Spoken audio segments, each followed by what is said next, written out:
और देखिए इस बीच बड़ी खबर आपको बताने जा रहे हैं साहिबगंज से। ये बड़ी खबर सामने आई है जहां गंगा में फायर ब्रिगेड की गाड़ी को निकाल लिया गया है। कुछ देर पहले ये खबर सामने आई थी जहां पर गंगा में गाड़ी जो समाई थी उसको निकाल लिया गया है। क्रेन की मदद से गाड़ी को बाहर निकाल लिया गया है। ड्राइवर अरुण कुमार की मौत हो गई है जिनकी तलाश लगातार की जा रही थी। जानकारी के मुताबिक किराधा नगर में तैनात दमकल वाहन में पानी की कमी हो जाने पर गाड़ी गंगा से पानी भरने के लिए तट पर आई थी। अग्निशमन वाहन के ड्राइवर अरुण कुमार बैंक करके गंगा तट पर पहुंचे थे। और पूर्णिया के सबसे बेहतरीन स्कूल जीडी गोयनका स्कूल का आज 8वां वार्षिक समारोह। सीधी तस्वीर आपको दिखाते हैं। तो देखिए सीधी तस्वीर है और आज वार्षिक समारोह पूर्णिया के सबसे बेहतरीन स्कूल जीडी गोयनका का आज 8वां वार्षिक समारोह इस स्कूल का। बता दें कि इस दौरान स्कूल के 800 बच्चे स्टेज पर शैक्षणिक और सांस्कृतिक कार्यक्रम की प्रस्तुति करेंगे। तो बच्चों के जो अभिभावक हैं उनकी भी यहाँ पर मौजूदगी है। उस स्टेज की भी तस्वीर आप तक पहुँचा रहे हैं जहाँ ये प्रस्तुतियाँ देखने को आपको मिलेंगी। इसके साथ साथ कई और भी इवेंट्स यहाँ खास आकर्षण का केंद्र हैं। तो ये तस्वीर पूर्णिया से सीधी तस्वीर आप तक पहुँचा रहे हैं जहाँ देखिए तालियों की गड़गड़ाहट है क्योंकि बच्चों की प्रतिभा है। और खास करके इस स्कूल की अगर बात करें तो कैसे 8वां चला बोल रहा है विकास उसके लिए स्कूल प्रयासरत है। और ऐसे में ही इस कार्यक्रम को किया जा रहा है। जीडी गोयनका स्कूल का आज 8वां वार्षिक उत्सव एनुअल फंक्शन। और इस एनुअल फंक्शन पर अलग अलग प्रस्तुतियां भी। सीधी तस्वीर। संबोधित करने से पहले आपकी इस पुस्तिका का विमोचन का भी अनुरोध आया हुआ है, तो पुस्तिका का विमोचन भी मैं कर देता हूँ। ये भी लेना है। हाँ ये भी लेना है। बोलिए उनको अभी इस या जो भी चीजें साइड में है यहाँ पे जो भी है मैं आपको बता दूं कि हमारी विद्यालय का मैगजीन है जिसका अभी तो वर्चुअली ये खिताब भी सबके सामने इसका विमोचन किया गया है। बहुत बहुत धन्यवाद आपको। हो गया विमोचन तो हो गया। तो ठीक है।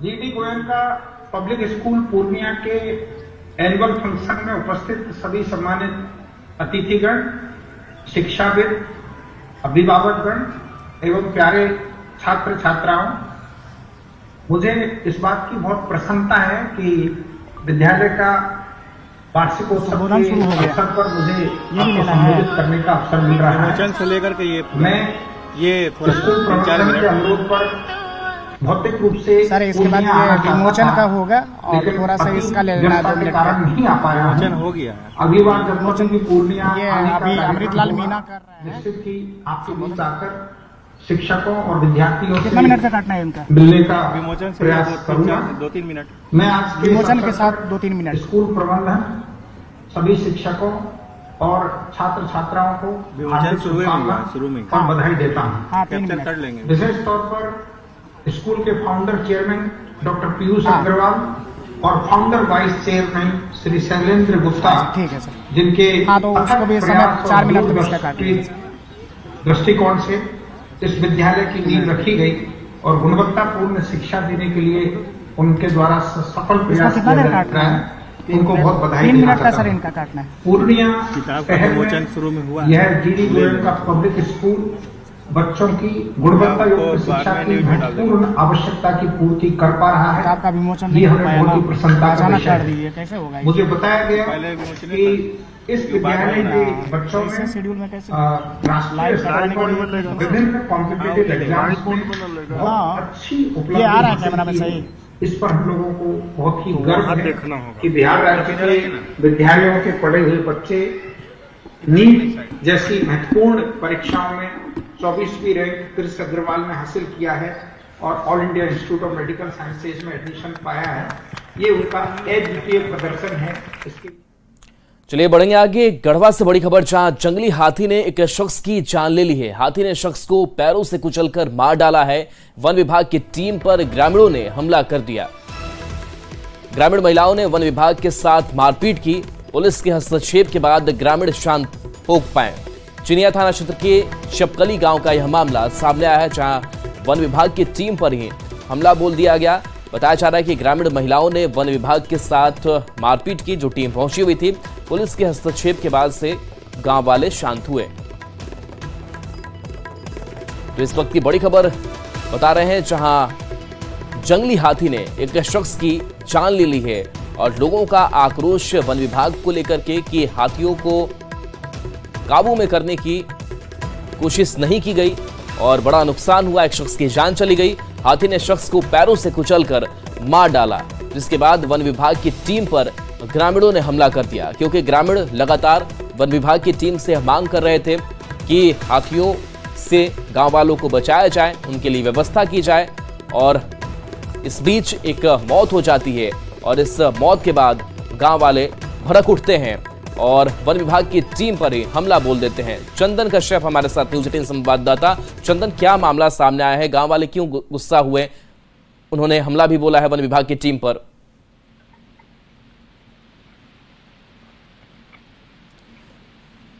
चंदन, क्या कह रहे हैं गांव वाले? एक की मौत हो गई है हाथी के आतंक से। देखिए, इस क्षेत्र में आपको बता दूं कि चिनिया में बीती रात्रि जो है जंगली हाथियों को झुंड ने लगातार वहां पर आकर ग्रामीणों को भी आतंक मचा कर रखा है। बीती रात्रि हाथियों के झुंड ने एक व्यक्ति की इसी तरह कुचल कर जान ले ली। जब वह व्यक्ति सोच के लिए अपने घर से निकला हुआ था, तो हाथी ठीक उसके सामने खड़ा था, जिसके बाद वह कहीं भाग नहीं पाया और हाथियों के झुंड ने उसे अपने लपेट में ले लिया। और इसके बाद जब वन विभाग को जब इसकी सूचना मिली कि वो हाथी के कुचलने से एक व्यक्ति की मौत हुई है, तो वन विभाग के चार की टीम ने वहां पर जाकर शव उठाने की कोशिश की, लेकिन पहले से आक्रोशित ग्रामीणों ने वहां पर जो वन विभाग की टीम गई थी उस पर हमला कर दिया। इस बीच महिलाओं ने भी वन विभाग के साथ मारपीट की। इस मारपीट की घटना में 3 वन कर्मियों को चोटें भी आई है। हालांकि अधिकारी इस बात को मानने से इनकार नहीं कर रहे हैं। बिल्कुल, तो ग्रामीणों का आक्रोश देखने को मिला। बहुत बहुत शुक्रिया इस अपडेट के लिए आपका। और चलिए बढ़ेंगे आगे। सरायकेला में हाथियों का आतंक जारी है। बगड़ी गांव में बंगाल से आए हाथियों ने आतंक मचाया है। 2 जंगली हाथियों के बीच लड़ाई हुई। दोनों हाथियों के बीच घंटों तक लड़ाई चलती रही। हाथियों की इस लड़ाई में करीब 1 एकड़ में लगी फसल बर्बाद हो गई। वन विभाग की टीम ने कड़ी मशक्कत के बाद दोनों हाथियों को जंगल की ओर भेजा। तो ये तस्वीर आप तक पहुंचा रहे हैं, जहां देखिए ये फसल है आसपास, लेकिन वहां हाथियों की लड़ाई कई घंटों तक यहां चलती रही। बताया जा रहा है कि बंगाल से आए हाथियों ने यह आतंक मचाया है। और देखिए, इस इलाके में, इस मैदान में यहां दोनों हाथी आपस में लड़ते हुए दिखाई दे रहे हैं। हाथियों के बीच बताया जा रहा है कि घंटों की लड़ाई चलती रही और इस लड़ाई का जो वीडियो है वो लोग अपने कैमरे में कैद भी करते रहे। बताया जा रहा है कि वन विभाग की टीम ने कड़ी मशक्कत के बाद से दोनों हाथियों को जंगल की ओर भेजा है। तो इस तरीके से हाथियों का जो आतंक है वो देखने को मिल रहा है और लोग भयभीत हैं इन हाथियों से, इनके आतंक से, क्योंकि लोगों की जान भी जा रही है, लोगों के फसल बर्बाद हो रहे हैं। लेकिन इस बीच देखिए कैसे धक्कम धुक्की करते हुए ये हाथी दिखाई दे रहे हैं। एक दूसरे से लड़ाई जारी है और एक दूसरे से ये हाथी उलझे हुए दिखाई दे रहे हैं। तो एक अलग तस्वीर भी सामने आई है। लोग इस तस्वीर को घंटों अपने कैमरे में कैद भी करते रहे, लेकिन बार बार सवाल यही कि आखिर ऐसे हाथियों के आतंक से लोग राहत की सांस कब तक लेंगे, क्योंकि हाथियों के आतंक से लोग काफी डरे सहमे रहते हैं। लेकिन उन सबके बीच एक तस्वीर ये सामने आई है, जहां हाथी एक दूसरे को लड़ाई करते हुए दिखाई दे रहे हैं। साहिबगंज से बड़ी खबर, जहां गंगा में फायर ब्रिगेड की गाड़ी जो समाई थी उसे निकाल लिया गया है। क्रेन की मदद से गाड़ी को बाहर निकाला जा चुका है, लेकिन ड्राइवर अरुण कुमार की मौत हो गई है। जानकारी के मुताबिक कि राधा नगर में तैनात दमकल वाहन में पानी की कमी हो जाने पर गाड़ी गंगा से पानी भरने के लिए तट पर आई थी। अग्निशमन वाहन के ड्राइवर अरुण कुमार बैक करके गंगा तट पर पहुंचे थे। इसी दौरान मिट्टी धंस गई और दमकल वाहन गंगा में समा गया, लेकिन अब गाड़ी को निकाला जा चुका है। ड्राइवर की मौत हो गई है। पवन राय हमारे साथ, न्यूज़ 18 संवाददाता। पवन, अभी क्या अपडेट आपके पास घटनास्थल से? जी, आपको बता दें कि रेस्क्यू ऑपरेशन जो है वो सुबह से ही जारी कर दिया गया था इस घटना के बाद, और स्थानीय गोताखोर और क्रेन की मदद से जो है काफी कड़ी मशक्कत के बाद जो है अग्निशमन वाहक जो वाहन जो है उसको निकाला गया है। साथ ही जो अग्निशामक चालक थे उनको भी निकाल लिया गया है। इसके बाद आनन फानन में अग्निशामक चालक को जो है चिकित्सक उपचार के लिए अनुमंडल अस्पताल राजमहल भेजा गया, जहां उन्हें डॉक्टरों ने मृत घोषित कर दिया है। आपको बता दें कि इसके बाद जो है अग्निशामक चालक के जो मृत शरीर है उनको जो है पोस्टमार्टम के लिए भेजा जाएगा। आपको बता दें कि अरुण कुमार जो है अग्निशमन चालक जो है उनको मूल रूप से पलामू जिले के बताए जा रहे हैं, और आगे की जो प्रक्रिया है वो पोस्टमार्टम के बाद जो है उनके परिजनों को उनका शव जो है सौंपा जाएगा। जी चलिए, शुक्रिया पवन इस अपडेट के लिए आपका। टीम इंडिया के पूरे कप्तान और रांची के राजकुमार महेंद्र सिंह धोनी एक बार फिर से सुर्खियों में है। ताजा मामला धोनी के रांची में हरमू स्थित आवासीय प्लॉट से जुड़ा हुआ है। दरअसल झारखंड राज्य आवास बोर्ड को शिकायत मिली है कि धोनी के इस आवासीय प्लॉट का अब कमर्शियल इस्तेमाल किया जा रहा है, जिसके बाद झारखंड राज्य आवास बोर्ड की ओर से अब धोनी के इस बंगले की जांच करने की बात सामने आ रही है। दरअसल नियमावली के तहत बोर्ड की ओर से आवास के लिए आवंटित प्लॉट का व्यावसायिक इस्तेमाल नहीं किया जा सकता है। अधिक जानकारी दे रहे हैं संवाददाता संजय सिन्हा। अपने खेल, लुक्स और स्टाइल को लेकर अक्सर चर्चा में रहने वाले महेंद्र सिंह धोनी एक बार फिर सुर्खियों में हैं, लेकिन इस बार बात सीधे महेंद्र सिंह धोनी की नहीं हो रही, बल्कि महेंद्र सिंह धोनी का रांची में हरमू स्थित जो आवासीय प्लॉट है, चर्चा इस बात को लेकर है। आपको बता दें कि महेंद्र सिंह धोनी का जो हरमू में ये जो प्लॉट आप देख रहे हैं, ये बंगला जो है वो दरअसल इन दिनों सुर्खियों में इसलिए है कि झारखंड राज्य आवास बोर्ड ने इस प्लॉट की अब जांच कराने की बात कही है। मतलब कि झारखंड राज्य आवास बोर्ड को ये शिकायत मिली थी कि महेंद्र सिंह धोनी का ये जो बंगला है ये दरअसल एक आवासीय बंगला है, एक आवासीय प्लॉट है, लेकिन अब जो बोर्ड के पास शिकायत मिली है कि इस बंगले की व्यावसायिक इस्तेमाल करने की बात कही जा रही है। आप देख सकते हैं कि महेंद्र सिंह धोनी का ये जो बंगला है वो बंगला फिलहाल इससे एक नया लुक्स देने की कोशिश की जा रही है। बात ये आ रही है कि धोनी अब इस बंगले को पैथोलॉजिकल लैब यानी किसी को रेंट पर, किराए पर या किसी और तरह के व्यावसायिक इस्तेमाल करने की ओर आगे बढ़ रहे हैं, जिसको लेकर शिकायत पहुंची है झारखंड राज्य आवास बोर्ड के पास। शिकायत मिलने के बाद आवास बोर्ड ने कहा है कि इस शिकायत की जांच कराई जाएगी, क्योंकि जो झारखंड आवास जो बोर्ड है उसका जो बायलॉज है, उस बायलॉज के नियम के तहत ये साफ है कि अगर आपको कोई आवासीय प्लॉट आवंटित किया जाता है तो उस प्लॉट का आप कमर्शियल इस्तेमाल नहीं कर सकते हैं। बता दें कि धोनी के बंगले के बगल में ही बीजेपी का कार्यालय भी है, थोड़ी दूरी पर आपको आसू का कार्यालय है और फिलहाल एक अस्थायी कार्यालय जेएमएम का भी है।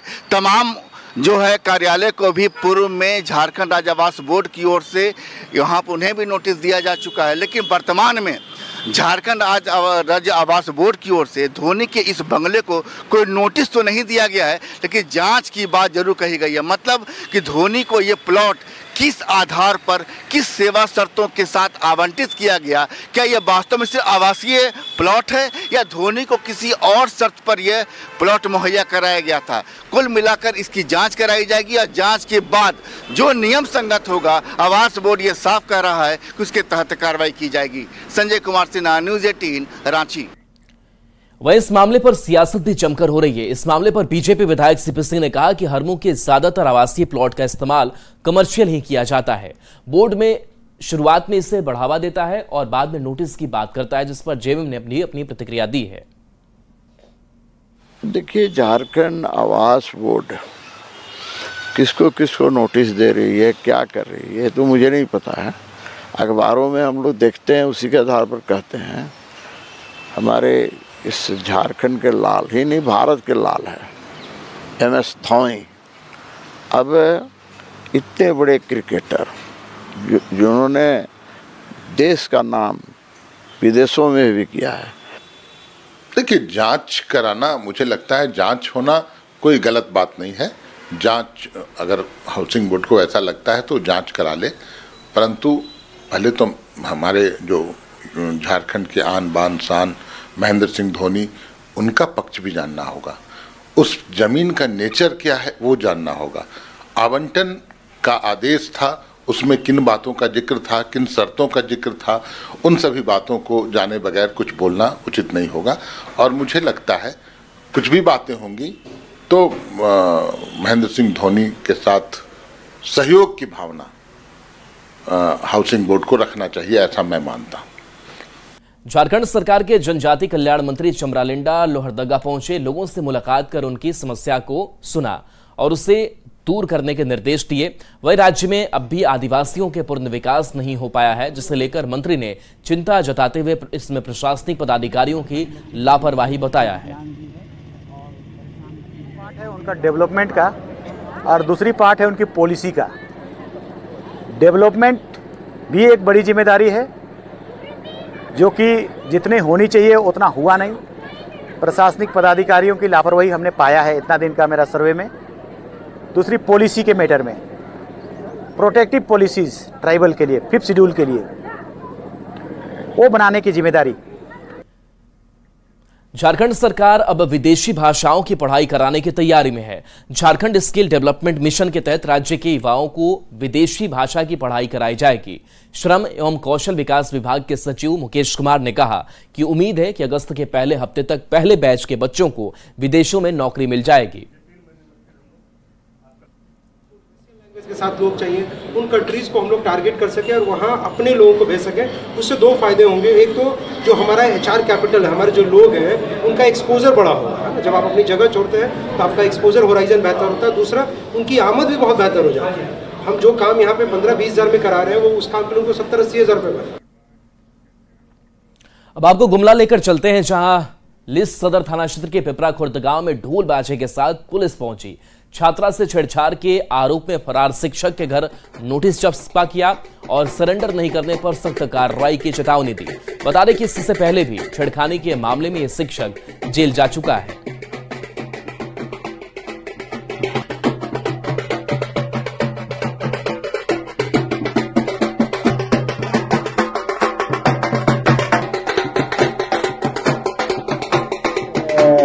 स्कूल की बच्ची है, उसी के स्कूल के टीचर के द्वारा जो है उसके साथ जो है छेड़खानी की घटना की गई थी। इसमें पॉक्सो केस के अंतर्गत जो है कांड दर्ज किया गया है और उसके छापामारी के लिए काफ़ी प्रयास किया जा रहा है। उसको गिरफ्तारी हेतु छापामारी लगातार की जा रही है, परंतु ना तो छापामारी के बावजूद भी जो है वो सरेंडर कर रहा है। ऐसे में उसके घर पर जो है इश्तेहार चिपकाया गया है।